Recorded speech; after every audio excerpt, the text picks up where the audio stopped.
blast from the past about to cause all sorts of problems for Howie. Will Colin help him through it? Northern Lights on ITV1 tonight at 9. But now, GMTV.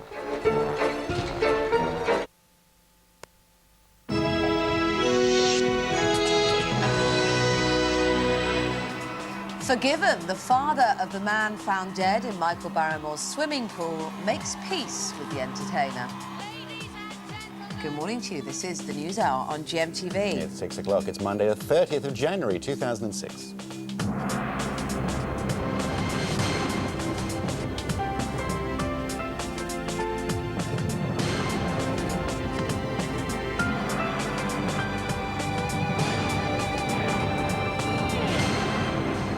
So, on the programme this morning, could it be the final hurdle in his return to show business? Just days after coming second in Celebrity Big Brother, Michael Barrymore has met and made up with the father of Stuart Lubbock.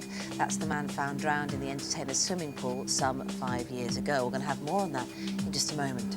Also, this depressing story about Britain in 2006, where an 11-year-old girl can buy heroin in public. We're live to Glasgow, where the schoolgirl is recovering in hospital, and community leaders are warning that this incident is just the tip of an iceberg.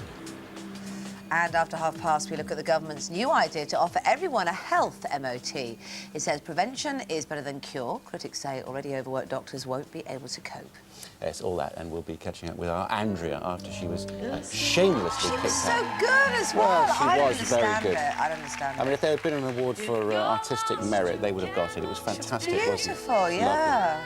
Lovely. Yeah, very nice. Yes, I know. It's Twice something very odd. We'll get to the bottom of it, won't we, this morning? It's not right. It's not right. It's not just. Claire's here with the weather forecast now.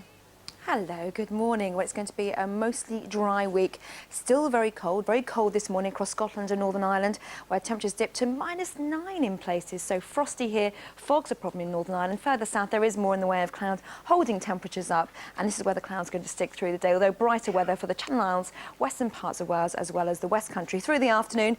As you can see, a little change. The best of the weather will be reserved for Scotland and Northern Ireland, perhaps even Northern England through the day, and temperatures up to around 6 or 7 Celsius. This is the outlook for the next few days. You can see remaining dry. Kate. Thank you very much indeed, Claire.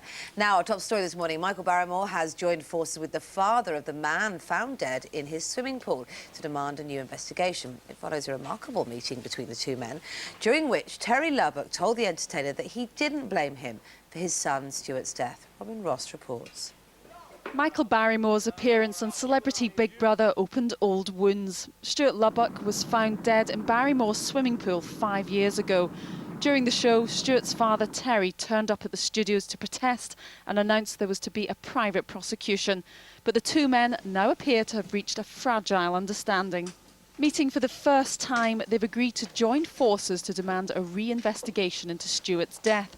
It follows a probe by the Sun newspaper, which claims to have unearthed lost evidence which was never heard at the inquest. An open verdict was recorded at the hearing, which revealed Stuart had suffered severe internal injuries. In an exclusive GMTV interview at the time, Barrymore defended himself. I am not responsible for Stuart getting into the pool, and I'm not responsible for his death. The fallen star says he now hopes to finally clear his name. OK, more on that and so much more a little bit later. Here's Michelle at the news desk, though. Thanks, Andrew. Good morning. A health MOT for everyone and private GPs in supermarkets. They're just two of the ideas being announced today as the government tries to make us healthier. The NHS Life Check will be offered at 5 key points in your life. Those most at risk will get a personal trainer to give advice on diet and exercise.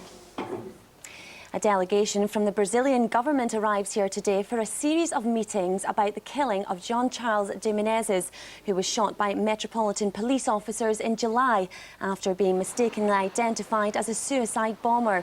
One of the meetings is with the body investigating the incident, the IPCC. It's refusing to comment on claims that some of the officers involved covered up their part in the shooting. Two separate investigations have been launched after an 11-year-old girl from Glasgow was taken to hospital after smoking heroin. The girl, who's not been named, has apparently been buying the drug outside a shopping centre in Pollock for 2 months before she collapsed at school. Strathclyde Police and Glasgow City Council have launched separate investigations. And we'll have more on that story in the next 15 minutes. We'll soon be able to fill in a form which gives us the right to die if we develop cancer or dementia. Under a government plan, a friend or relative will be nominated to allow or prevent the life-saving treatment if we become incapacitated. The news comes after Dr. Ann Turner's children backed her decision to commit suicide recently in a Swiss clinic. The forms will be available from hospitals, GP surgeries and solicitors. Critics say, though, it's backdoor euthanasia. Rescue workers in Poland have completed their search for survivors in the wreckage of a collapsed exhibition centre. 66 people were killed and 160 more injured when the building collapsed during a racing pigeon show on Saturday. It's thought the roof may have collapsed under the weight of snow. An inquiry is underway. Saddam Hussein's trial has been adjourned until Wednesday. The former Iraqi dictator stormed out of court in Baghdad after one of his co-defendants was ejected for refusing to keep quiet. Saddam's lawyers then left as well. A new judge, Rauf Abdelrahman, is trying to stamp his authority on proceedings. The former Iraqi dictator is accused, along with 7 others, of ordering a massacre in 1982. Cowboy builders are to be targeted in a new initiative being launched today. The government-backed scheme will carry out checks on firms who sign up. Those who will pass will get a Trustmark logo. The idea is to help consumers find reputable firms. Trading Standards receive 100,000 complaints every year about shoddy work. The Arctic Monkeys have smashed the record for the fastest-selling debut album of all time. The Sheffield-based band released Whatever People Say I Am, That's What I'm Not, just last week. And it's already sold more than 360,000 copies. Music pundits are comparing the band's success to that of Oasis and even the Beatles. Put my teeth back in now. The British actress Rachel Weisz has been named Best Supporting Actress at the Screen Actors Guild Award in Los Angeles for her performance in The Constant Gardener. She's already won a Golden Globe for the movie and may now be in line for an Oscar. And we'll be live to LA for more on that in around 20 minutes. The time is 7 minutes past 6. I'm back at 5:30. Now here's Kate and Andrew. Thank you. Thanks, John. Thanks very much indeed. We're going to have a quick look at the front pages for you this morning. Guardian has this: police inquire into racist attacks at jail. This is the maximum security Whitemoor prison, where police have launched an investigation. What they say is systematic racial assaults and racial abuse by prison officers there. Blitz on building scans for Olympics. This is undercover surveillance to prevent construction firms from cheating to win that £3 billion contracts to stage the event. And the Arctic Monkeys pictured there as well. Have you got the album, Andrew? Not yet. Not yet, but you will. Yeah, I'll have that. Man of your finger on the pulse of popular culture. Monkeys, yes. Yeah, You're not supposed to say that. Yeah, no, that's right. Yeah. Bigger than the Beatles after Bigger than the Beatles after a week. All Wait and see for next week, see if it goes down again. Daily Telegraph, millions trapped in brown tax maze. This, of course, the deadline for paying your tax tomorrow. And apparently we're all paying too much, or a lot of us are, because it's so complicated trying to work out how to pay tax. The Independent, this is if we all got together as a nation, gave up the idea of nation states and worked with the UN, they would be able to release $7 trillion to solve all problems like global warming and pandemics and poverty. They're probably not going to happen necessarily. Read all about it here. Yes. The Sun, I don't blame you, Michael. We've been covering that this morning. Michael Barrymore and Stuart Lubbock's father, of course, apparently making up in a London hotel over the weekend. Daily Mirror, the jail run by Al-Qaeda. Extremist inmates in Belmarsh terror. Apparently they're called the Muslim Boys, and they're recruiting for Al-Qaeda in the prison. So that's what the Daily Mail leads on this morning. Chantal, we've got Preston in later on. Looking for a good-looking with boy. Ordinary Boys. Yeah, voice of a generation, they're saying. We shall decide. I do love Preston, and we will stay together, says Chantal. Aha. And the Daily Express, Diana Wyded spies visit the morgue. Still banging on about the Diana investigation there, but this is my favourite picture. Some of these lads here are going to regret this in time to come. It's the Six Nations. It starts next week, and there is the England rugby team, or some of them. Do you think they're in for some ribbing? Yes, I think they do, in their weekend leathers. There we are. Brian will know where is with me now. Morning to you, Brian. Good morning. Let's talk a little bit of sensible... Well, actually, no, let's talk about that rugby. Next weekend, who do you fancy for the whole thing? France. Yes. But I think that England against Wales will set the tone at Twickenham on Saturday. Great start to the Six Nations. England just coming back and recovering from the shock of all that World Cup aftermath. And, of course, Wales, the champions, will not want to be beaten. So it's a great occasion. They're minus Henson, aren't they, for a while? They are, yeah, suspended, isn't he? But that picture will stir them up. There's no doubt they'll get ribbed by their own teammates, let alone the opposition. There could be a little bit of regret there. Let's talk about Manchester United in the FA Cup. They're safely through. It was a fine performance at Molineux. Very comfortable, wasn't it? You thought maybe, and I'm pleased at the side that United put out because it was in complete contrast to the one that Arsenal put out at Bolton on Saturday. That didn't show enough respect to the competition for me. And so who was missing from that? Henry? Well, you had Henry, Perez. which is that's the catalyst, isn't it? Henry. Sure. Once you leave Henry out, you're saying, well, we're resting him for more important things, and we don't really care about this. And I think that was a mistake because a lot of fans want to stay in the FA Cup, maybe at the new Wembley, first man to score at the new stadium. And I think that the FA Cup has great tradition. And the moment teams like Arsenal start saying, OK, it doesn't really matter, then we have a problem on our hands. But the holders go out, and they went out without a bit of a fight for me. Well, it was like when Man United didn't even enter the competition. Yeah, and I was disappointed for the fans that travelled, and they've had a bad week out of the Carling Cup, out of the FA Cup, whereas United yesterday and Liverpool yesterday both put out, their first teams. Yeah. Sam Allardyce, by the way, we're talking about Arsenal perhaps not putting out the best team, but Sam Allardyce doing his chances of being England manager, no harm at all by beating Arsenal. No, Good timing. Sam would love the job. I'm told he's not going to get it, which is a blow to him because he's really focusing in on that, and he thinks he deserves it. The board, the International FA board, meet on Thursday to decide how they're actually going to choose. Martin O'Neill getting more and more talk behind the scenes. He's a great manager. Gus Hiddink, the Dutchman, has a lot of support inside Soho Square, and Alan Kirbishley is the only Englishman in a sort of unofficial top three, but a lot more to come. They want to name it quite quickly to get it out the way, certainly over the next few weeks. Right, well, that's all the football. I will say congratulations to Roger Federer, who won the Australian Open, and Andy Maresmo as well. Fantastic, 7 in a row now. He hasn't lost a single Grand Slam final. He's been in all 7 of them. I'm interested in his reaction because he gets so pent up. His release is when he wins, isn't it? It was wonderful. He's cool when he's playing, and then the tears and the emotion comes immediately afterwards. Sport matters. Yes. Perhaps Arsenal Winning could take matters. note in the FA Cup. Yes, indeed. Brian, thank you very No much. problem. You're watching the News Hour on GMTV. This morning's headlines are that Michael Barrymore has joined forces with the father of the man found dead in his swimming pool to demand a new investigation. Terry Lubbock has told The Entertainer he doesn't blame him for the death of his son, Stuart. A health MOT and GPs in supermarkets are 2 of the ideas being put forward by the government today to make us healthier.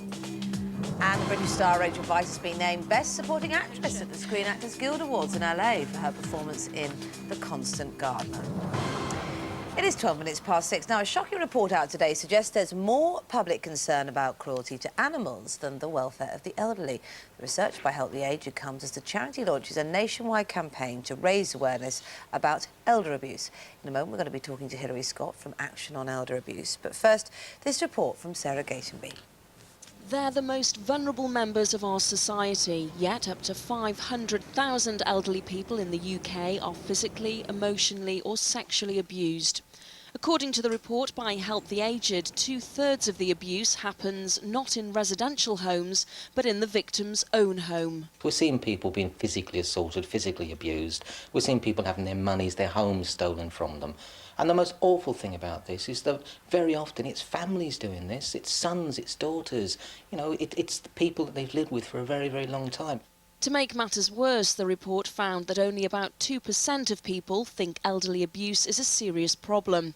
It rated below animal welfare, which 17% were concerned about, and even below poverty and the environment. Campaigners now want to raise awareness of the issue, then make sure something's done about it.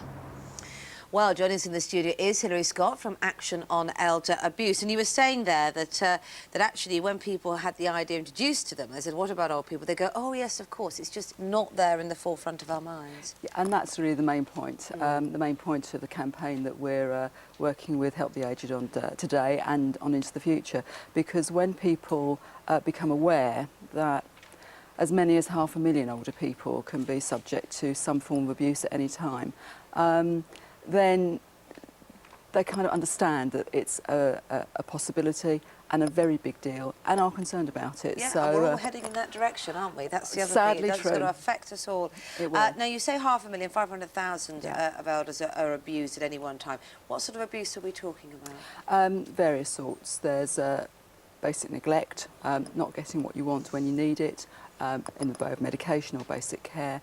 I'm afraid there's physical abuse, there's sexual abuse. Is that in homes and...? It's in both. It's in both. The information that's available isn't very strong at the moment, but there's considerable evidence from our helpline, apart from anything else, of people in their own homes who are not able to trust people they ought to be able to trust, members of their own family. Yes. Yes, you said members of your own family. That's a shocking thing. Younger relatives not to be trusted. Yes, it is shocking. We don't get that many calls to the helpline, but we think, we know that there's a considerable amount of abuse in people's own homes.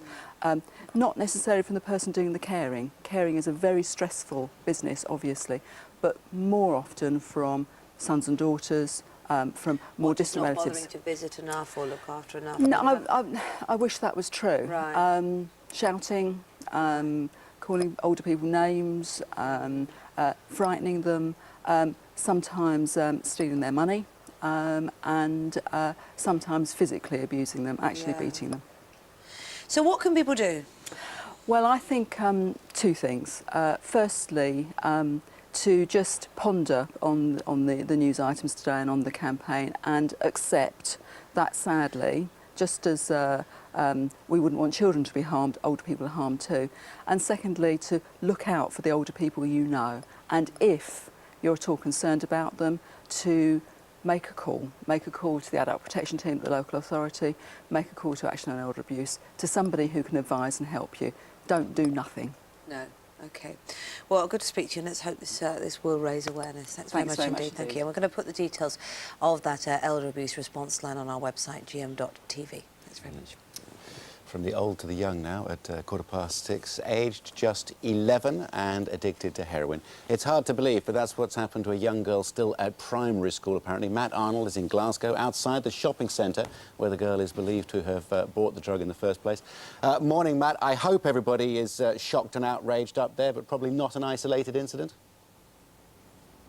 Well, it's an interesting talking point, isn't it, Andrew? Could it be that an 11-year-old girl was able to buy heroin, a Class A drug, in a street outside a shopping centre, very darkly lit at this time of day? But if I just move through, you can see Pollock Shopping Centre. It's a typical out-of-town shopping centre on the south side of Glasgow, about 6 miles from the city centre. And it's here that the 11-year-old girl alleges that she bought her heroin. She's in hospital recovering now. The story, just to recap, is last Wednesday she was at primary school when she fell asleep in a lesson. They took her to hospital thinking that she was suffering, thinking that she was ill, and diagnosed in the hospital as suffering from the intoxicating effects of heroin. But it's only when she came round that she confessed, allegedly to hospital staff, that she had in fact been smoking the drug heroin for the last 2 months. The shopping centre here went on the record yesterday saying they're not aware of any drug dealing going on, but it could be possible that it happened outside the site of their own CCTV camera, which you can see up on the roof of the centre here. We spoke to shoppers at the centre to gauge their reaction yesterday. I thought people would know better, the youngsters, because the schools are quite good at telling them things like that around about here, so I'm quite surprised. It's terrible. It's a terrible society we live in nowadays. It's bad enough telling it to teenagers, but children of 11, beyond your comprehension. Absolutely. You don't want to even think that you understand it, because you don't want to think your brain is on the same level as theirs. Joining me now from Glasgow is Gail McCann, founder of the campaigning group Mothers Against Drugs. Very good morning to you. What was your first reaction when you read about this story? Well, I'm sure that people up and down the country have been shocked by the story, but unfortunately for myself and certainly other people in so-called deprived communities, we won't be shocked. We'll be, I suppose, kind of worried and anxious for the young girl and her parents, but not shocked. This is nothing unusual. Even at the age of 11, this is unusual. And heroin, this is not pot, this is not dope, this is heroin. That's right, it's heroin. And unfortunately, that she will not be the only 11-year-old in Glasgow that's currently using heroin, and we need to face up to that. OK, so what should anybody do about it? Whose responsibility is it? The first thought that went through my head was, where are the parents? That's easy. You know, when things go wrong in families, the first thing you do is blame the parents. That's not always the case. I think that what we need to look at and what, you know, if we want to attach blame, I don't know how helpful that is, but for me, what we need to look at clearly is our drug policies which are clearly failing and have been a number of years and have failed another child in this city. That's for me where the blame, if we want a proportion blame. If we all had a penny for every time that we hear about war on drugs, I mean, we've been hearing about it for 25, 30, even 40 years. I mean, what is the answer to this? How do you actually stop drug dealing in the first place? How do you stop people wanting to actually take them? It is absolutely is possible. You know, drug dealers are people that deal drugs and they have to deal them from somewhere. The police are there, they're there to do a job. So here's another example of where the police have failed to do that job. That's about resources. You know, do we have enough resources to concentrate and shutting these guys down? Because certainly my experience is you can do that. If you put in a concentrated effort, you can shut them down. OK, well, listen, thanks ever so much for joining us this morning. That's Gail McCann up there in Glasgow, and thanks to Matt Arnold for that report as well. Sorry about the delay we seem to have had yes. on the link from up there, but the subject matter is we got frightening. the thought, didn't we, through Certainly. all that. Now, still to come on the news hour, we're looking at the government plan to shift healthcare away from hospitals and into the community. And Carla is ready and poised with news that the cast from Lost were finally found last night. Carla? Yep, all 10,000 of them, Andrew. They were honoured at the Screen Actors Guild Awards tonight, as was a British actress who's seriously breaking Hollywood. Only a few weeks ago, she walked away with the Golden Globe, and she could be tipped for an Oscar. Find out who that is after the break.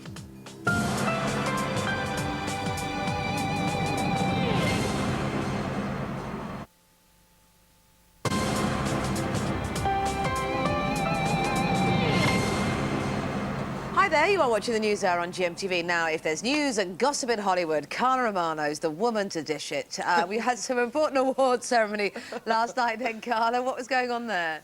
Yep, Kate, I've been schmoozing at the Screen Actors Guild Awards. Now, it's really hotting up because this is the final major award ceremony before the big one, the Oscars, and they were all there. This award is pretty different because it's all about the actors who vote for the actors. It really is their gig. But the Brit toast of the night comes in the shape of the lovely Rachel Weisz. She won Best Supporting Actress for her role as rabble-rouser aid worker in The Constant Gardener.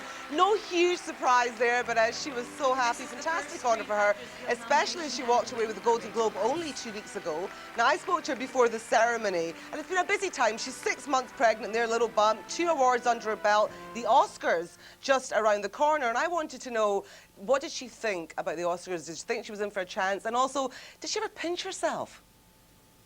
Well, the thing about it is it's out of my control. There's nothing I can do, you know, so it's such a, it would be lovely, but you never know. You just, you know, yeah. Are you pinching yourself? Like, baby on the way, awards coming your way. I mean, what's going through your head? You must go, God, this is just like an amazing year.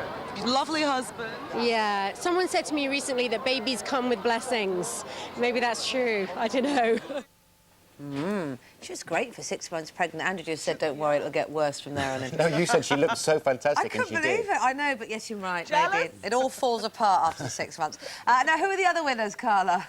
Well, no huge surprise. Reese Witherspoon, she walked away with Best Actress for Walk the Line. Philip Seymour Hoffman, he won Best Actor for his role in Capote. Bit of a twist as well at the end because everybody thought it was going to be Brokeback Mountain for the ensemble cast for Best Movie. Nope, that went to Crash. Also, 2 of our favourites, Desperate Housewives and Lost. They both won Best Comedy Ensemble and Best Drama Ensemble. And I spoke to Naveen Andrews, the Brit member of the Lost cast, who said he was so happy that he wasn't nominated there on his own. He had his team with him. It's less of a burden because it's all of us, it's the whole cast, as opposed to sort of being nominated for the Emmy and the Globe. I was really nervous those nights and I couldn't really enjoy the evening, whereas now it's... The heat's on. But, yeah. Oscar nominations tomorrow, looking forward to those? I'm so excited. You know what, you think you know who's going to win what, but actually, as I said, that thing with Crash there at the end, things could just change in a second. You never know, Kate, so I'll be giving you all the gossip, no doubt, tomorrow night. Fantastic. Thanks very much indeed, Carla. Time is 6:25 this Monday morning. Still to come, the cost of a life. The Meeting the mother from Wales who's still being denied the cancer drug Herceptin. That story doesn't go away. No, indeed. But first, we've got the weather forecast from Claire. GMTV weather, sponsored by Tops Tiles. Brightening homes, whatever the weather. Hello, good morning. Well, it's going to be a mostly dry week again. We really do need the rain. It's not going to happen this week apart from western fringes of Scotland on Thursday. And this morning we're waking up to a dry morning and also a very cold morning indeed, particularly across Scotland and Northern Ireland. Temperatures dipped across Central Highlands to -9 last night, -8 further south, -4 or -5 across Northern Ireland, and even western fringes of Wales seeing -1 or -2. Where the clouds are stuck, though, overnight, temperatures have been just above freezing, 4 or 5. I think the border between the clearest skies and the cloudy weather is anywhere from South Lancashire across to North Yorkshire. So here, temperatures are around freezing. This afternoon, then, it's going to be a lovely day across Scotland. Really enjoy it, although it's going to be very cold indeed. Just a light breeze. We're seeing lots of sunshine, perhaps more in the way of clouds across Shetland there, but generally speaking, it's going to be bright. And despite a very cold start, at least, though, there will be some sunshine. Fog is going to be a problem this morning and into this afternoon across Northern Ireland, only slowly clearing, but mostly it's going to be fine and dry. And for western parts of Wales, also seeing that sunshine. Cloud across the bulk of Wales, though, as well as the Midlands, into East Anglia and down towards the southeast, where it's going to be very windy indeed. This means, despite the fact temperatures are going to be around 4 or 5, wind chill is going to feel more like 0 or -1. Very windy down in the West Country, but at least here you will see some sunshine, as well as for the Channel Islands, 7 Celsius. That's not too bad at all. So today, as I said, temperatures really struggling in the north, but even so, you should see some sunshine overnight. Temperatures plummet again. It's going to be a repeat performance, really, where the skies will be clear, particularly across this northern half. That's where temperatures will dip to -6 perhaps in places, but also some dense fog patches also. And then in the south, that's where we're seeing more in the way of cloud. And this is the situation for Tuesday into Wednesday. The wind in the south, which will be the key feature of the weather really in the south, will gradually ease Tuesday into Wednesday. And in the north, because of that's where the high pressure is centred, light breeze, a problem with fog, at least, though there will be some sunshine. Here's your summary. For your in-depth local outlook, visit our website, or for a 10-day forecast, call GMTV's Weatherline on 0905 514 0000. Hi there, good morning. It's 6:27. It's Monday, the 30th of January. You are watching the news hour here on GMTV. This is what we've got coming up for you in the next half an hour. The government's plan to offer everyone a health MOT. We're talking to one patient who thinks it's a waste of time and resources, and the Prime Minister is here just after 8 o'clock this morning. Not here, Oh, you've got Preston and the Prime Minister. And there's not a cigarette paper between the two. Absolutely brilliant. It's fantastic, classic GMTV gold. And she's out, but she's not down. Will Dancing on Ice be the same without Andrea? No, it won't. She's dumped the skates. Going to be joining us on the sofa in 20 minutes' time. Top story this morning, though, and Michael Barrymore has joined forces with the father of the man found dead in his swimming pool to demand a new investigation. It follows a remarkable meeting between the two men, during which Terry Lubbock told the entertainer he didn't blame him for the death of his son, Stuart. Robin Ross with more. Michael Barrymore's appearance on Celebrity Big Brother opened old wounds. Stuart Lubbock was found dead in Barrymore's swimming pool 5 years ago. During the show, Stuart's father, Terry, turned up at the studios to protest and announced there was to be a private prosecution. But the two men now appear to have reached a fragile understanding. Meeting for the first time, they've agreed to join forces to demand a re-investigation into Stuart's death. It follows a probe by the Sun newspaper, which claims to have unearthed lost evidence which was never heard at the inquest. An open verdict was recorded at the hearing, which revealed Stuart had suffered severe internal injuries. In an exclusive GMTV interview at the time, Barrymore defended himself. I am not responsible for Stuart getting into the pool, and I'm not responsible for his death. The fallen star says he now hopes to finally clear his name. OK, Michael Barrymore's story there. More on that a little bit later on. We're getting the news now. You're waking up to Michelle Morrison's here. Morning, Michelle. Thanks, Kate. Good morning. A health MOT for everyone and private GPs in supermarkets. They're just two of the ideas being announced today as the government tries to make us healthier. The NHS's Life Check will be offered at 5 key points in your life. Those most at risk will get a personal trainer to get advice on diet and exercise. A delegation from the Brazilian government arrives here today for a series of meetings about the killing of Jean Charles de Menezes, who was shot by Metropolitan Police officers in July after being mistakenly identified as a suicide bomber. One of the meetings is with the body investigating the incident, the IPCC. It's refusing to comment on claims that some of the officers involved covered up their part in the shooting. Two separate investigations have been launched after an 11-year-old girl from Glasgow was taken to hospital after smoking heroin. The girl, who's not been named, has apparently been buying the drug outside a shopping centre in Pollock for more than 2 months before she collapsed at school. Well, Matt Arnold is there for us this morning. Good morning, Matt. Good morning, Michelle. This is a shocking story. Could it be possible that an 11-year-old in this country is able to buy drugs in a shopping centre just like the one I'm outside here? It's Pollock Shopping Centre, just 6 miles to the south of the city centre of Glasgow. And it was here that the 11-year-old, according to reports that she's told doctors in the hospital at York Hill, where she's currently recovering, that she said she bought drugs here for £10 a bag, heroin, a Class A drug. Just to recap on the details of this story, it was last week on Wednesday when she was at primary school, just age 11. She came over ill. She looked as though she was asleep in the class and taken to York Hill Hospital. Initially, they were just worried that she was suffering from the intoxicating effects of heroin. Possibly it could have been an accident that she'd come into contact with the substance. But when she came round, she confessed to doctors, allegedly, that she'd in fact been smoking the drug for the past 2 months. An ongoing inquiry by Strathclyde Police and the council here will resume today. But Mothers for Justice, who we had on the programme just a short while ago, are keen to point out that this isn't just the tip of, or rather this isn't just the tip of an iceberg. It is an ongoing problem and one that really needs investigating. Thanks, Matt. 500,000 elderly people are regularly beaten, hurt and abused, according to a new report. Around 2/3 of the abuse happens not in residential homes, but in the victim's own home, and is often carried out by family members. The report also shows that most of us consider elder abuse to be less serious than animal cruelty. Rescue workers in Poland have completed their search for survivors in the wreckage of a collapsed exhibition centre. 66 people were killed and 160 more injured when the building collapsed during a racing pigeon show on Saturday. It's thought that the roof may have collapsed under the weight of snow. An inquiry is underway. Saddam Hussein's trial has been adjourned until Wednesday. The former Iraqi dictator stormed out of a court in Baghdad after one of his co-defendants was ejected, refusing to keep quiet. Saddam's lawyers then left as well. A new judge, Rauf Abdel Rahman, is trying to stamp his authority on the proceedings. The former Iraqi dictator is accused, along with 7 others, of ordering a massacre in 1982. The Arctic Monkeys have smashed the record for the fastest-selling debut album of all time. The Sheffield band released Whatever People Say I Am, That's What I'm Not, just last week. And already it's sold more than 360,000 copies. Music pundits are comparing the band's success to that of Oasis and even the Beatles. Well, the time is now 6:34. Our next bulletin is at 7. Now here's Kate and Andrew.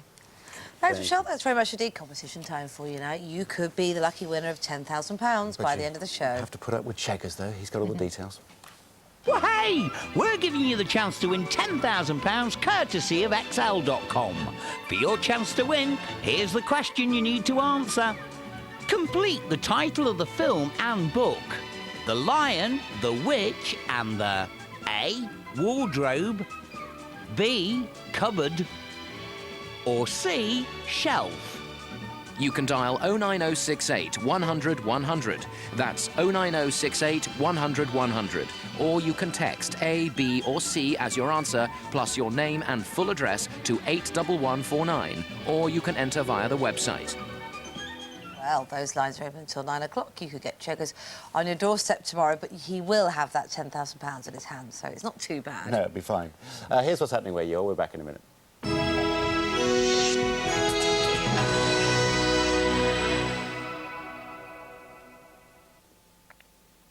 Good morning. Welcome to the Breakfast News from ITV Granada. 2 bank clerks who stole from the accounts of Manchester City players because they thought they were so rich they wouldn't miss the money will be sentenced later. The men who worked for the Co-op Bank were part of a gang who stole over £300,000 in 3 years. 4 men pleaded guilty to stealing the money from the accounts of Matthias Viroso, Jamal Belmadi and Daniel Van Boyten over a period of 3 years. The future of over 2,000 civil service jobs on the Fylde coast could be given a boost today. Staff at the Department of Work and Pensions in Norcross face job losses following government plans to cut over 100,000 jobs nationally. Wire MP Ben Wallace will today ask the government to fully explain its plans for the site to end the continuing uncertainty for staff. The Northwest is set to make environmental history today as the country's first micro wind turbines are switched on in Manchester. The turbines, which are fixed to the 13-storey CIS building, are the country's largest ever commercial application of the turbines. Environment Minister Elliot Morley will switch them on before visiting energy-saving schemes adopted by businesses and schools to protect the environment and help combat climate change. Sir Paul McCartney will attend a special gala at the Liverpool Institute of Performing Arts today to celebrate its 10th birthday. 250 students from Liverpool will take part in the event, which will also mark the start of the Capital of Culture themed year Liverpool Performs 2006. The idea behind the institute, which was co-founded by the former Beatle, came from the New York Fame School. A decade on, the school attracts students from all over the world. We're also trying always to perfect what we're currently doing, and all the time we're trying to update. We change courses, we put a little bit in there, we take a little bit out there. So that's a continual process which takes place every year. Finally, dreams are set to come true today for one rather special 12-year-old from Liverpool. Jade Basnett, who lives with leukemia, is set to dazzle audiences at Liverpool's Empire Theatre tonight as she takes the stage for a performance of The Nutcracker. Jade will join the world-famous Chisinau National Ballet as a ballerina thanks to the Make-A-Wish Children's Charity, fulfilling a lifelong dream. That's it for now. I'm back at 7:05. Time now for a look at the region's weather. Damaged in winter. Rescued by Pantene Pro V Winter Rescue. Sponsors of GMTV Weather. It'll be a fairly bright start with some sunny spells, staying much the same this afternoon with more of those bright spells. Highs of just 5 Celsius, 41 Fahrenheit though, so it will be another cool day.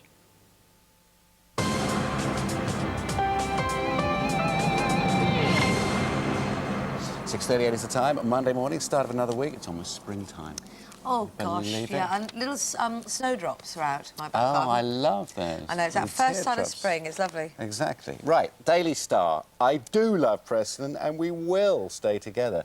Preston's in a little bit later on. OK, so that's one thing. Tick here to... He was saying in the News of the World yesterday he loves Chantal as well, so maybe there's truth We there. can't have it every week, can he? No. We shall put it all to him a little bit later on. Actually, the Ordinary Boys are in as well, the band.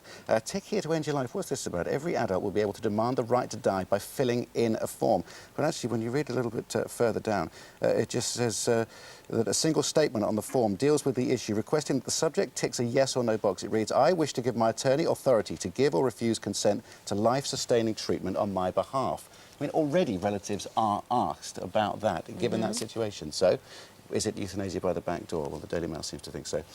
Daily Mirror, the jail run by Al-Qaeda, talking about Belmarsh here. There's a razor gang, apparently, running around trying to recruit people for Al-Qaeda. And the Daily Express, why did spies visit the morgue? The investigation into the death of Diana still carries on. And looking at the broadsheets as well, The Guardian leads on this. Police inquiry into racist attacks at jail.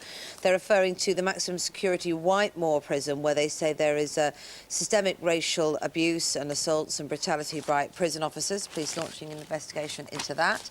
Daily Telegraph's millions trapped in brown tax maze. Of course, you've got to get your tax in by tomorrow, haven't you? So people will be thinking about that today. But they say that because the Treasury is... the system is so complicated, the Treasury is taking too much tax from us.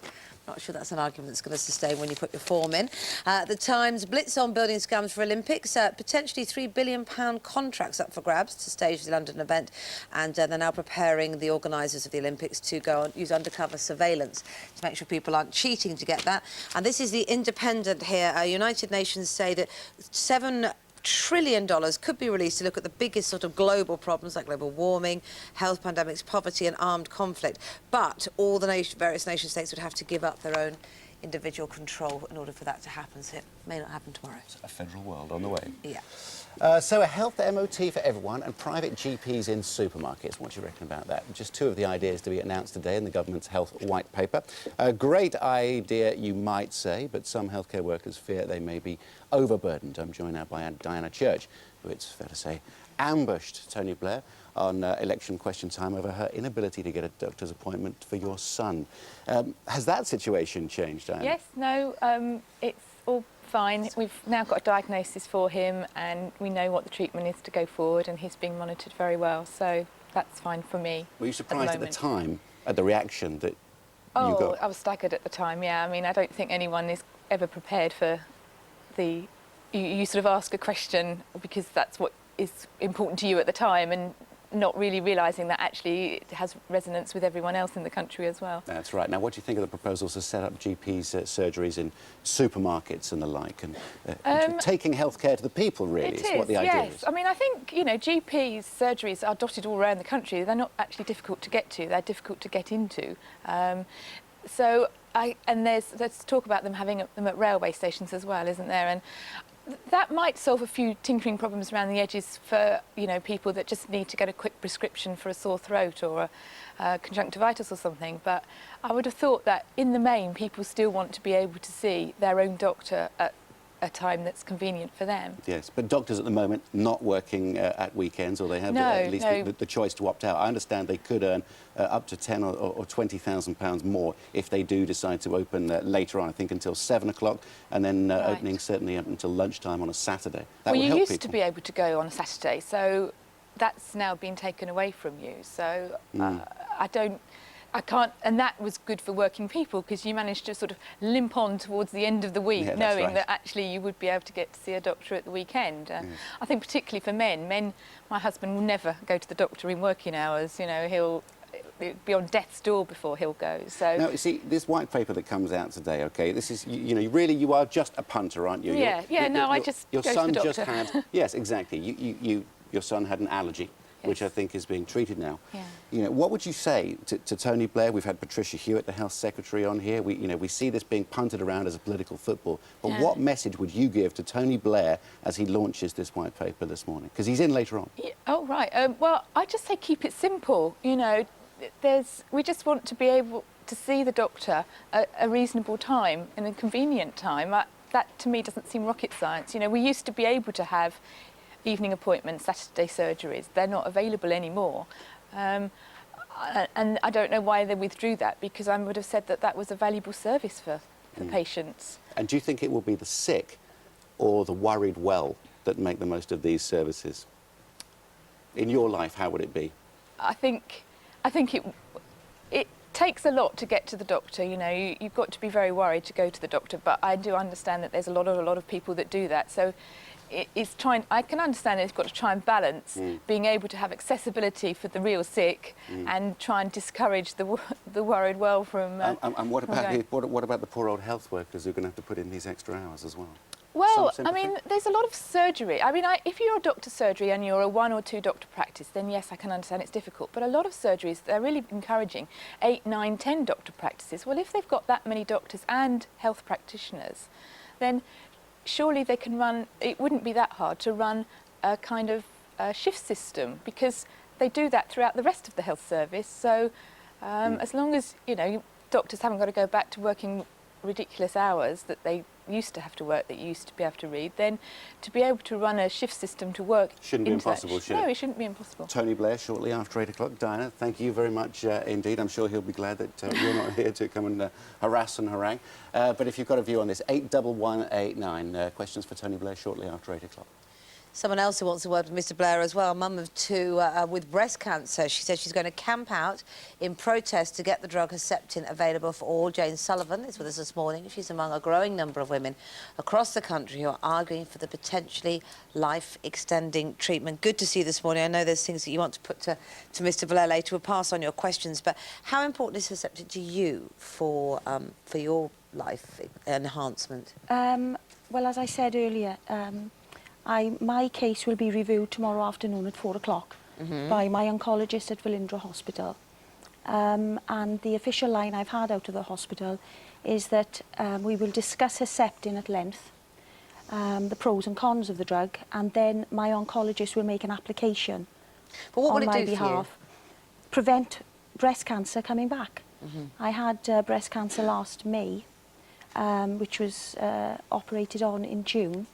And I don't want it to come back. And Herceptin, apparently, is the answer to that. Having seen Barbara Clark last week, obviously. Yeah, now this is the woman that took her fight to the European Court of Human Rights to try and get this drug. The problem with it is that it's very expensive. Well, the problem from those who are prescribing it is it's very expensive. £27,000 per person. It's a lot of money for everyone to get the drug, isn't it? That you can see why those who are involved in tackling budgets and running the health Yes. service would be concerned. Now then, the facts and figures I'm not absolutely familiar with, and I would rather you take that up with the experts in the field. However, from what I can gather as an individual, the number of people like myself and Barbara with this level of her, the rogue gene, are quite limited. I don't know the numbers, and I'm So not it prepared won't to be get into that thousands and debate. thousands and thousands of It's people, not opening no. floodgates as far as I'm concerned, but I really don't want to get involved in the facts and figures. What I want to ask the Prime Minister this morning is to get rid of all the red tape surrounding Herceptin being administered to individuals in my condition where oncology teams feel it would be appropriate. It is administered now and available in the hospitals as we speak for secondary cancers. So the drug is in the hospital, and there's some type of red tape relating to the borders, there's some type of red tape between health authority officials and National Assembly in Wales, for example. What I want to do is break down that, and I want our Prime Minister and our Health Secretary in Wales, because my vigil on Wednesday at 10, starts at 10, to fight for the women in Wales. And what I want... So at the moment, you can't get access to it, and you want to be considered? Well, of course. After tomorrow's meeting, consultation with my oncologist, I immediately want that application put forward for me to have the drug. Why have you been told that in some parts of the country you can't have it, like Wales? Has there been a reason given to you? Well, I haven't gone into the political side of it at all. I've spoken to people like Barbara Clark. I've spoken to another lady from Swansea who tells me that within a 10-mile postcode lottery that some individuals are getting this drug, others aren't. So there's obviously... that's what you want the Prime Minister to look at, break down this red fairness across the board. tape, break down this red tape, break down the bureaucracy and the borders of a lottery. And let's get this drug. It's a preventative drug. And if Mr Blair today is talking about preventative measures, then Herceptin is a preventative drug for cancer, all right? For secondary cancer. Yeah. And this is why I'm here now today. I'm 45 and I want to be here for my children. Of course you do. Well, look, you put your case very, very well. We'll pass it on to Mr Brown when he comes in. Thanks very much and best of luck. Personally, I hope you get what you want out of all of this. Hope so. Thank you, Jane. Thanks very much. Bye. Almost 10 to 7 this Monday morning. You're watching the news here on GMTV. These are this morning's headlines. Michael Barrymore has joined forces with the father of the man found dead in his swimming pool to demand a new investigation. Terry Lubbock has told The Entertainer he doesn't blame him for the death of his son, Stuart. A health MOT and GPs in supermarkets are just two of the ideas being put forward by the government today to make us healthier. And the British star Rachel Weisz has been named Best Supporting Actress at the Screen Actors Guild Awards in Los Angeles for her performance in The Constant Gardener. And the Great Dane with Botox is with me now. Andrea, very good morning to you. Hello. You were really good on Saturday. Oh, you're so kind, and thank you for your text No, as well. you're welcome, and I did vote. But no, you really, this was really a stunning performance. I don't know whether this was the first or the second one, but... I can tell you that was the second one. The second was better, wasn't it? Did you not think so? Technically, the second one was actually worse. I made more mistakes in it. It's more artistic. But emotionally, it was much better. I didn't take my eyes off Doug the whole time because I just knew it was all over, and I felt like this was our farewell dance. I was just saying goodbye to him. Oh. No, it was very good. You're so relaxed compared... When you look back, actually, over the 3 weeks that you were... It was 3, wasn't it? It was 3 weeks. And, you know, that bit there, I just closed my eyes on him and rested my head on his chest. And we were saying goodbye to each other. It's the strangest thing. And actually, one of the strangest things was Jason.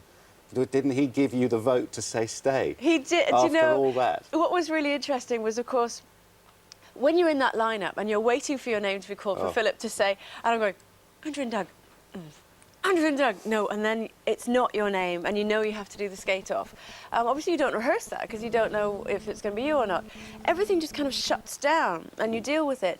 when we did the dance and it all finished, and I looked over at all the judges, and all of them had their head down, apart from Jason. I thought, that's it, we're out. Do the smile as if you're waiting for your vote. Go on, I know you can I don't even know what I'll I tell you do. what it was. It was completely fixed like this. It was just, please get me out of here. Yeah. Anyway, we enjoyed you for the 3 weeks. Here's some of your highs and lows.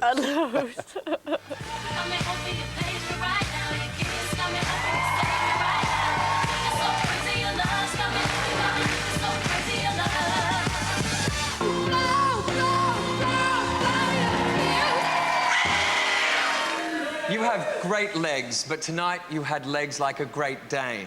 And unfortunately... Sometimes you picture me and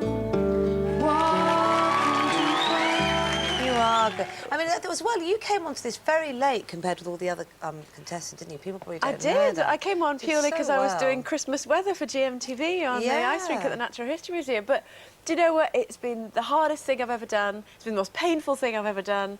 And I've loved every minute of it. What a brilliant thing to have a go at. It's great. How are the ribs? I pulled it again on Saturday. Did So it's really funny looking at that first lift where I kind of bend over, he picks me up all the way through. I'm going, Yeah.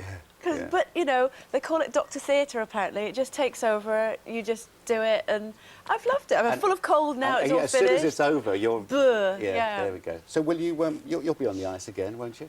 I mean, I'm not going to take it up as a sport, but... Are you going to buy your own skates? I've got my own skates, I've got to keep them. Oh, that's good. But what will be good is Finley obviously came along with me to a couple of the training sessions, so I think I'll take him along, and I now know that I'm strong enough to hold him up. It won't be, you know, Finley and Mummy wobbling around the ice. I'll be able to... And maybe I'll do the odd spin. Who knows? Hold on. Hey, Finley, I trust think me. we're going to have a GMTV Christmas special with you on ice. Oh, my good That would Lord. be good, wouldn't it? Don't And say maybe that out Andrew loud. too. Oh, well, do you know what? I would be injured so fast if I did that. What a dangerous pursuit it is. And I tell you what, You've Mr. got a few Castle, months I till you have can do it. utmost respect for you as a sportsman. I remember when I was Taken first 5 doing years. it, you said, Taken 5 pain years is to get your any friend, respect from just anyone. deal with it. I have respect to you. Give me 5. Love it. a Respect, triumph. Andrew. I know you're going back on Saturday. Good luck. Right, as Andrew's starting to get respect from his colleagues, I think we better go. That's it worrying. from the News Hour. Very But good. you're staying, aren't you? Fiona's joining you in a moment for away GMTV with you. today. Away with you. From the Big Brother house, Ordinary Boy Preston in the studio, ready to rehearse. Looking forward to hearing that song again. And we've also got the weather from Claire.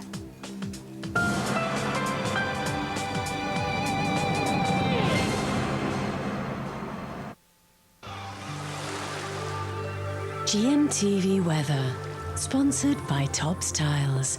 Brightening homes, whatever the weather. Hello, good morning. A very dry end to January. 33% of rainfall across England and Wales over the last month. And in fact, today is going to be dry everywhere. Very cold indeed as well, particularly across Scotland. Temperatures dipping to -8 in places across central parts of Scotland, as well as Northern Ireland and also parts of Northern England. Cumbria and Northumberland seeing low temperatures. But where the cloud is stuck overnight, that's where temperatures are fairly high, I'd say, 6 or 7 Celsius. And also on this fringe here of Wales, we're seeing temperatures down to -1 or -2. Now, it's going to be a lovely afternoon across Scotland, although we are seeing some fog this morning across Glasgow, only down to 100 metres, so please watch out here. But through the afternoon, lots of sunshine, just a light breeze, not too bad at all, 5 Celsius, 41 Fahrenheit. For Northern Ireland, watch out for the fog first thing, lingering on through the morning, and down towards Cumbria, Lancashire, Yorkshire. That's where there will be more in the way of cloud here, and that means quite a dull day and rather chilly.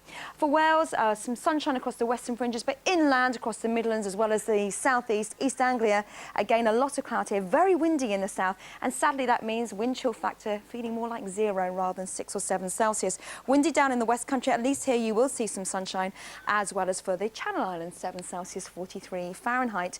Now, temperatures today struggling, particularly across the north, and then it's going to be another cold night in the north through this evening and overnight. That's because it clear skies.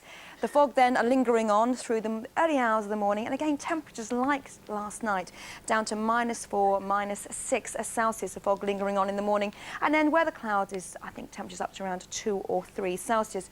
This is what's happening Tuesday into Wednesday. It's going to be a repeat performance, really. Tuesday, seeing that cloud, particularly across central and eastern areas of England. Further north, more in the way of sunshine, but that fog lingering on, particularly places such as, I say, the dips, central lowlands of Scotland, as well as Northern Ireland. On Wednesday, it's a similar scenario, but we lose the wind in the south, which is good news. And then we see more rain coming in across across the far northwest of Scotland. Elsewhere, remaining dry. Here's your summary. For your in-depth local outlook, visit our website, or for a 10-day forecast, call GMTV's Weatherline on 0905 514 0000.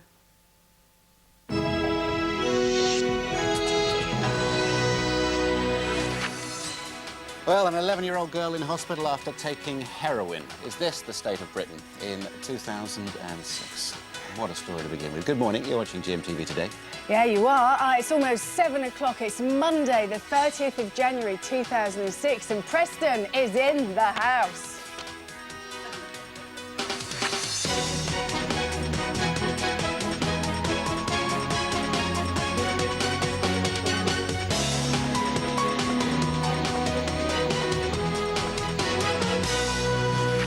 So the news that a schoolgirl aged just 11 is recovering in hospital after smoking heroin has prompted both shock and outrage. If it hadn't provoked shock and outrage, what sort of a country would we live in? We're live to Glasgow to find out if the battle against drugs is being lost. 81189. We've had plenty of feedback from you already this morning.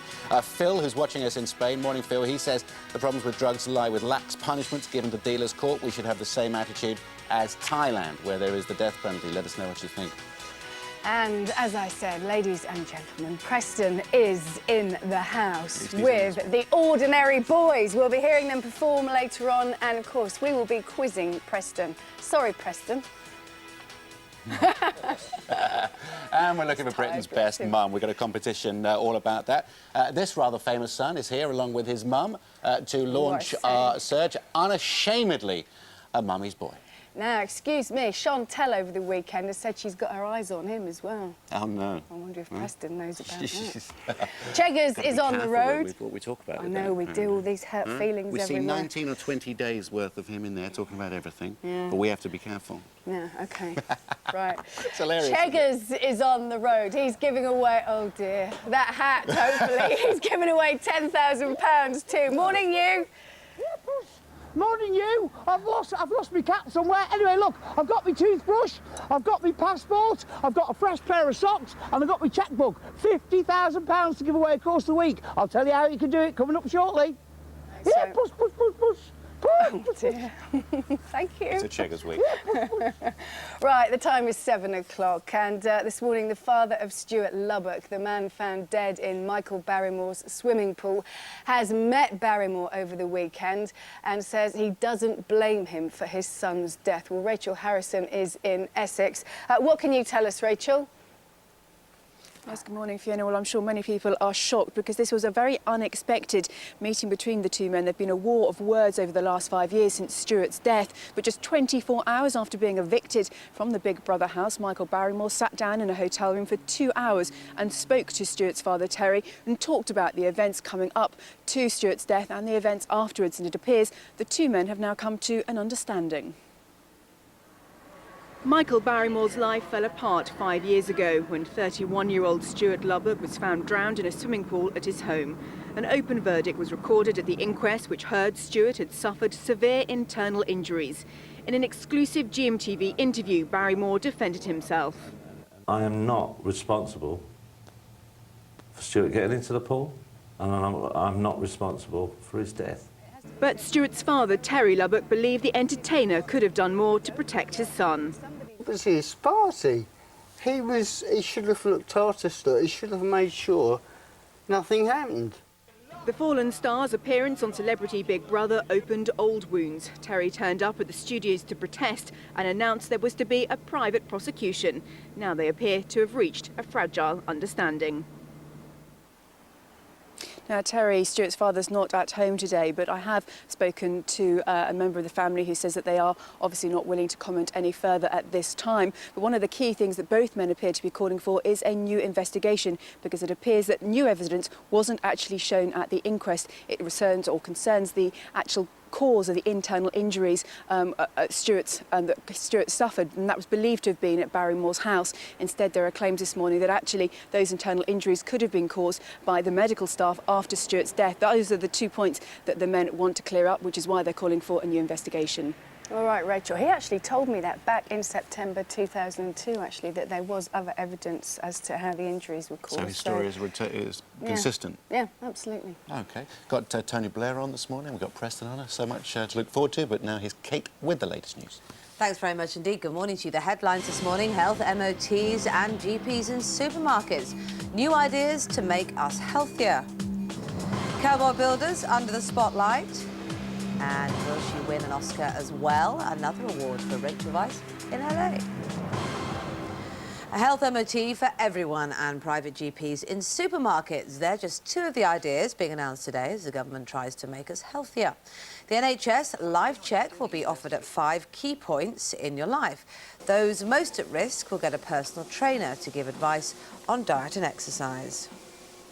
A delegation from the Brazilian government arrives here today for a series of meetings about the killing of Jean-Charles de Menezes, who was shot by Metropolitan Police officers in July after being mistakenly identified as a suicide bomber. One of the meetings is with the body investigating the incident, the IPCC. It's refusing to comment on claims as some of the officers involved covered up their part in the shooting. Cowboy builders are to be targeted in a new initiative being launched today. The government-backed scheme will carry out checks on firms which sign up. Those that pass will get a Trustmark logo. The idea is to help consumers find reputable firms. Trading Standards receive 100,000 complaints about shoddy work every year. A mum of 2 with breast cancer is to camp out in protest to demand the drug Herceptin is made available for all. Jane Sullivan is among a growing number of women across the country who are arguing for the potentially life-enhancing treatment. Let's get this drug. It's a preventative drug. And if Mr. Blair today is talking about preventative measures, then Herceptin is a preventative drug for cancer. Showbiz now, and it was the last major awards ceremony before the Oscars last night as Hollywood's elite honoured its own at the Screen Actors Guild Awards. Carla Romano was there for GMTV. The Screen Actors Guild Awards and the final major ceremony before the Academy Awards. Yes, the countdown to the Oscars has well and truly begun. All the main players present and all the nominees with bated breath. My philosophy is assume that you haven't won, and then if something lovely happens, because that's the best way to be. The SAG Awards is like a party just for the actors because it's the only awards ceremony to exclusively honour the performers. Following up on her Golden Globe win, there was more good news for our British Oscar favourite for her supporting role in The Constant Gardener. So much, it's so special to be honoured by fellow actors, so thanks very much to the tribe. No surprise as Reese Witherspoon won Best Actress for Walk the Line and Philip Seymour Hoffman for Best Actor for Capote.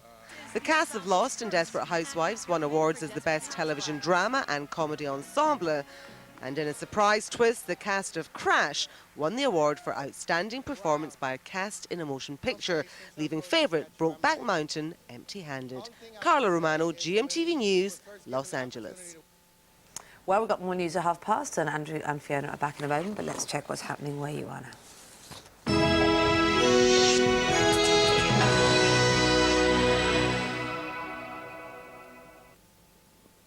Good morning. Welcome to the Breakfast News from ITV Granada. 2 bank clerks will be sentenced later after they stole from the accounts of Manchester City players because they thought the footballers were so rich they wouldn't miss the money. The men who worked for the Co-op Bank were part of a gang who stole over £300,000 in 3 years. 4 men pleaded guilty to stealing the money from Matthias V. Russo, Jamal Belmadi and Daniel Van Boyten. The future of over 2,000 civil service jobs on the Fylde coast is being discussed today. Staff at the Department of Work and Pensions in Norcross face job losses following government plans to cut over 100,000 civil service posts nationally. Wire MP Ben Wallace will today ask the government to fully explain its plans for the site and end continuing uncertainty for staff. The North West is set to make environmental history today as the country's first micro-wind turbines are switched on in Manchester. The turbines, fixed to the 13-storey CIS building, are the country's largest ever commercial use of the turbines. Environment Minister Elliot Morley will switch them on before visiting energy-saving schemes at businesses and schools aimed at protecting the environment and helping to combat climate change. Sir Paul McCartney will attend a special gala at the Liverpool Institute of Performing Arts today to celebrate its 10th birthday. 250 students from LIPA will take part in the event, which will also mark the start of the Capital of Culture themed year, Liverpool Performs 2006. The idea behind the institute, which was co-founded by the former Beatle, came from the New York Fame School. It now attracts students from all over the world. We're also trying always to perfect what we're currently doing, and all the time we're trying to update, we change courses, we put a little bit in there, we take a little bit of out there. So that's a continual process which takes place every year. Finally, dreams are set to come true today for one rather special 12-year-old from Liverpool. Jade Basnett, who has leukemia, is set to dazzle audiences at Liverpool's Empire Theatre tonight as she takes to the stage for a performance of The Nutcracker. Jade is joining the world-famous Chisinau National Ballet thanks to the Make-A-Wish children's charity. That's it for now. I'm back in an hour. Time now for a look at the region's weather. Damaged in winter. Rescued by Pantene Pro V Winter Rescue. Sponsors of GMTV Weather. It'll be a fairly bright start with some sunny spells, staying much the same this afternoon with more of those bright spells. Highs of just 5 Celsius, 41 degrees Fahrenheit though, so it will be another cold day.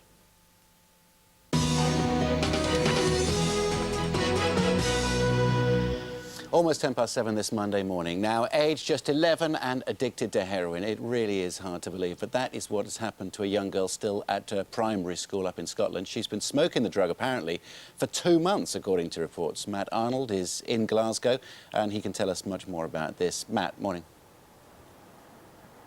Good morning to you, Andrew. I'm outside a shopping centre on the south side of the city of Glasgow, and could it be, as you rightly said, that an 11-year-old girl is able to buy Class A drugs, heroin, from a place like this? So if I just move through, you'll see it's just like any shopping centre up and down the country, but it's here, according to reports, that the girl said she bought the drug in £10 bags. Just to recap on the details of the story, it was last week on Wednesday when she was taken ill at her primary school, just aged 11. She fell asleep in the class. They took her to the hospital. They were worried about her condition, and initially the reports are saying that at the hospital they thought, well, could she come into into contact with this intoxicating substance by accident? But it was only when she came round she was able to tell doctors, allegedly, that she'd actually been smoking the drug for 2 months and buying it, as I said, in these £10 bags from this shopping centre. The shopping centre here said they are unaware of such dealing, but they did say that possibly with CCTV like this being quite prevalent here, it would have to be in an area of the centre that wasn't on the cameras.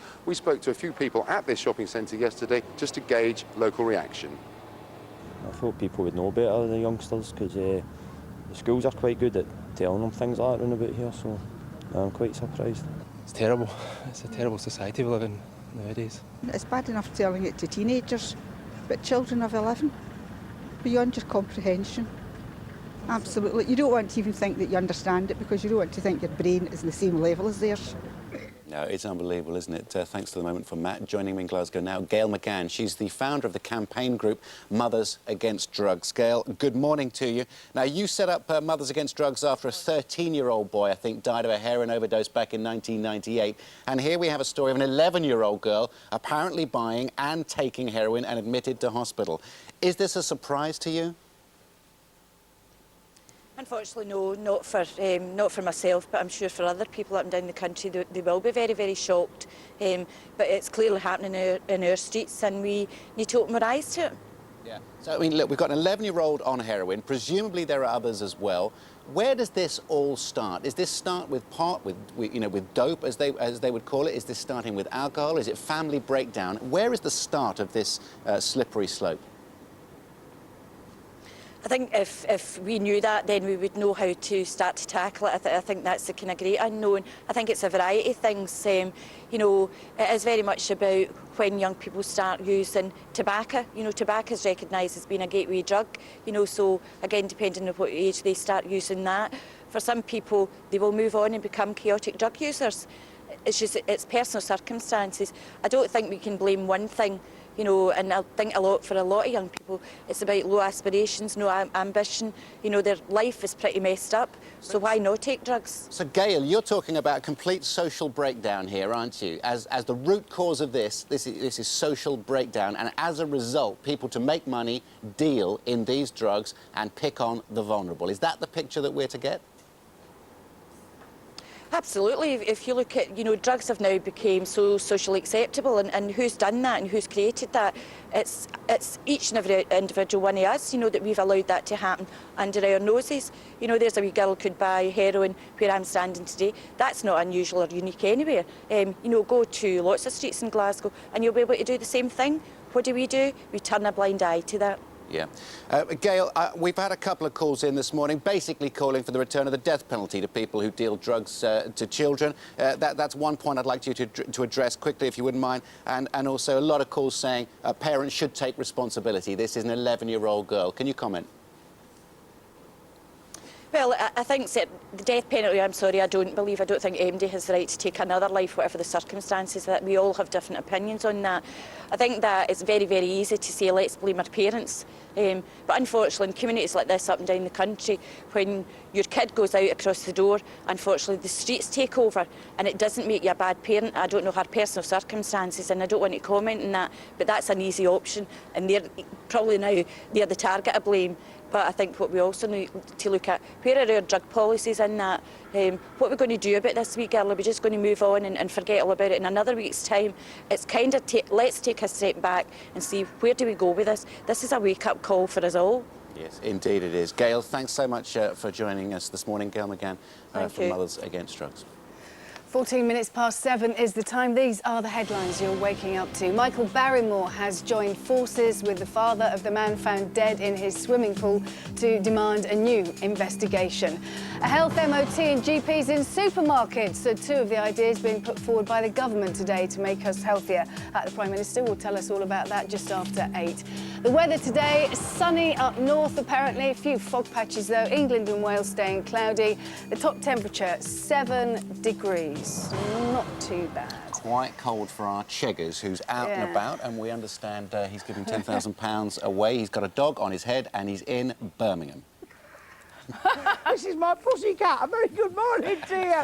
Yeah, it's the launch of my doorstep week, and as you two know, I can't wait to get going. Yeah, it's a bit of a doorstep revisited today because we knocked on this house 1 year and 2 months ago, so we thought on national TV, it's never been done, we're going to relive that moment when I knocked on their door in slow motion. Here I go. A very good morning to you as I head towards this house to Yvonne Jardou and knock on the door with a cheque for £10,000. Morning, Keith. Good morning, Desmond. We can stop now. That was the action replay. Do you remember this string vest and this lovely chest?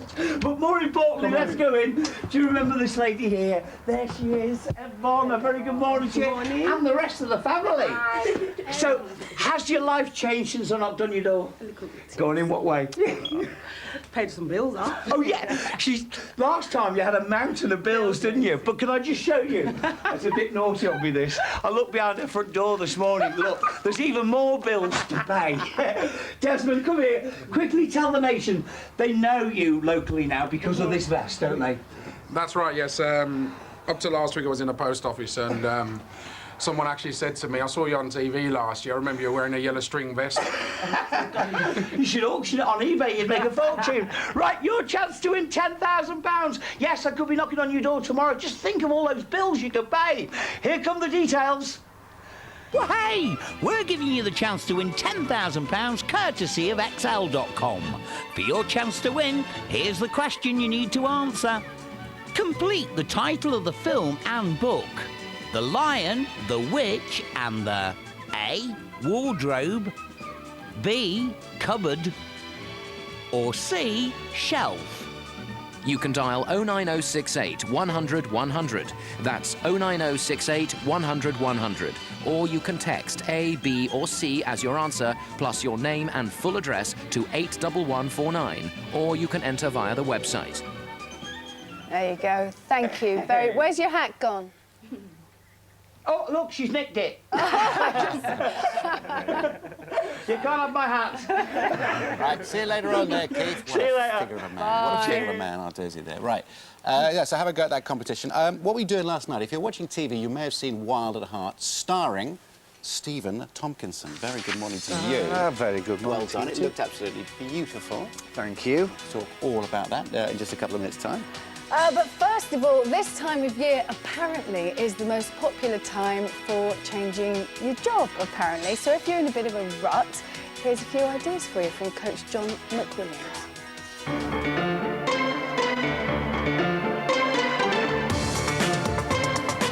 Did you know 3/4 of UK workers want to change career?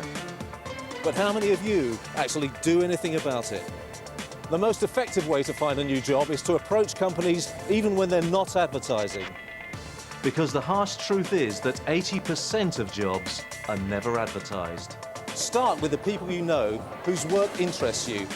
Ask them about what they do and to introduce you to their contacts. Before you know it, your 10 contacts have become 100. 2 of the big months for hiring are January and February. So strike now while the iron's hot. In fact, I challenge you to make today the day you spur into action. And extra qualifications can make all the difference, so get down to your local college and find out about courses. Grab the day. Muller Vitality, now with omega-3, sponsors the Work Coach.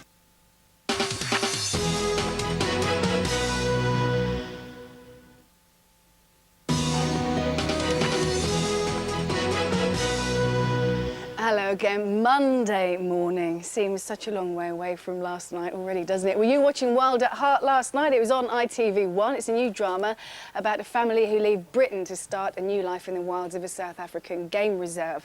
If you saw it, you'll know actor Steve Tompkinson plays vet Danny Trevanian, and he's here this morning. Were you watching yourself last night?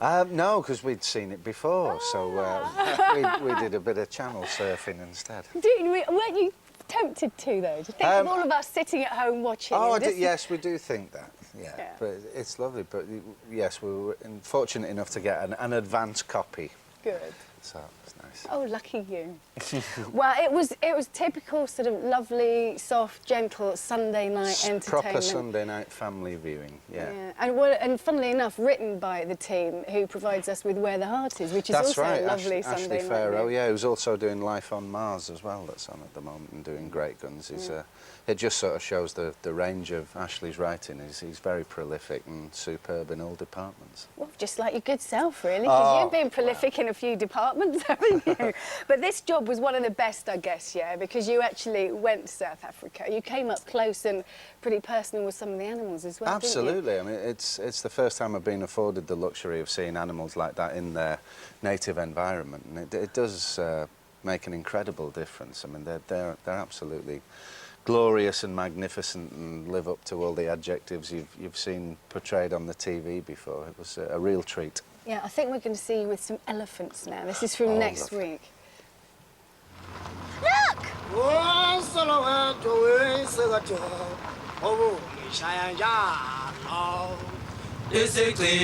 Nice and still, everyone.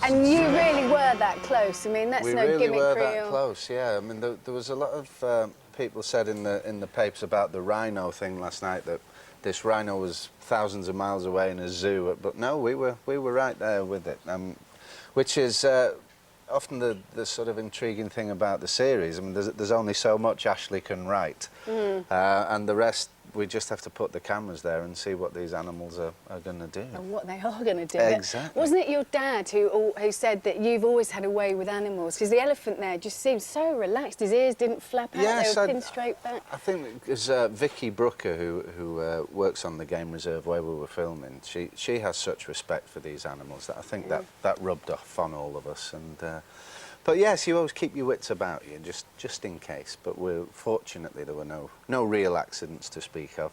Well, you were very fortunate too, because you took the family with you, didn't you? Little Daisy, who's I 5 did, now, yes. and your wife I'll just Nikki. wave to Daisy, because she'll be getting you ready. better wave She'll again, be because we getting put a ready. picture of Daisy up there yes. instead. That's right. Now wave to Daisy again, because she won't be Hi, there. Daisy. Get ready for school Daisy. now. Bye. Oh, sorry, Nikki, it's that horrible morning rush thing. Morning, Nikki. Hate that going to school in the morning rush. But how did they enjoy it out there? They absolutely loved it. Well, Daisy, you know, she's 5 now, and she was just in 7th heaven. There was a litter of lion cubs that were born on the reserve while we were there, so she was regularly playing with them. They were like 6, 8 days old and still don't have their teeth, and so it was. There was just the 6 of them in together doing lots of rough stuff. It She'll was never fun. forget that, will No, she? exactly. And talking of litters, of course, Amanda was expecting her own litter. Amanda Holden, while she was filming that, wasn't subtle she? way of putting it. Yes, the joys of childbirth. She, in fact, only had one little Lexi. She in did. the end, She but, did. A week last Saturday. Hello. Hello, So, yes. Amanda. Hello. What is this? Well, it's just saying We're just hello. catching up with some old friends, aren't we? It's what you exactly. do at this time of the morning. Listen, lovely to see you again. Lovely, And it was thank lovely you. to see Thank that you for last night. having me. Really is good old Sunday night entertainment. Absolutely. Nice to see you in it. Thank you. Episode 3, Stephen gets mauled by a lion, so you won't want to miss it. Lovely. Very true. So he doesn't have quite that knack with animals that he's been telling us about. We've got Mr. Blair in later on after 8 o'clock. We've got Preston here from the Big Brother house, and we've got the weather with Claire. GMTV weather, sponsored by Tops Tiles, brightening homes, whatever the weather. Hello, good morning. Now it's going to be a dry day everywhere, a dry week apart from Western Scotland. On Thursday we could see a little bit of rain. We do actually need the rain. January was a very dry month indeed. And it's a very cold start to the day across Scotland and Northern Ireland, Cumbria as well as Northumberland, where there's been clear skies overnight. Some fog problems this morning, particularly for Northern Ireland. And temperatures have dipped to -10 in places across central parts of Scotland, even further south down to -4 or -5. Sub-zero across western parts of Wales as well, but where the clouds are stuck overnight, that's temperatures here are on the up around 5 or 6 Celsius. It's going to be very cold wherever you are. Now for Scotland through this afternoon, bright, dry with some sunshine, temperatures 5 Celsius, just a light breeze. Pretty perfect conditions really for January. And for Northern Ireland, we're seeing some dense fog patches here, but out of the fog we should see some sunshine. Northern counties of England seeing some bright weather down to North Yorkshire, where there will always be more in the way of clouds. Sunshine for western parts of Wales, although across central parts as well as the Midlands, East Anglia as well as eastern England seeing that cloud, and that cloud continuing across the southeast. Perhaps 1 or 2 favoured spots seeing some sunshine, although the winds will be very strong here, and what that means is we'll see a wind chill factor. Temperatures up to around 6 or 7 Celsius, feeling more like 0, so very cold indeed wherever you are today. You're seeing the sunshine or even the cloud.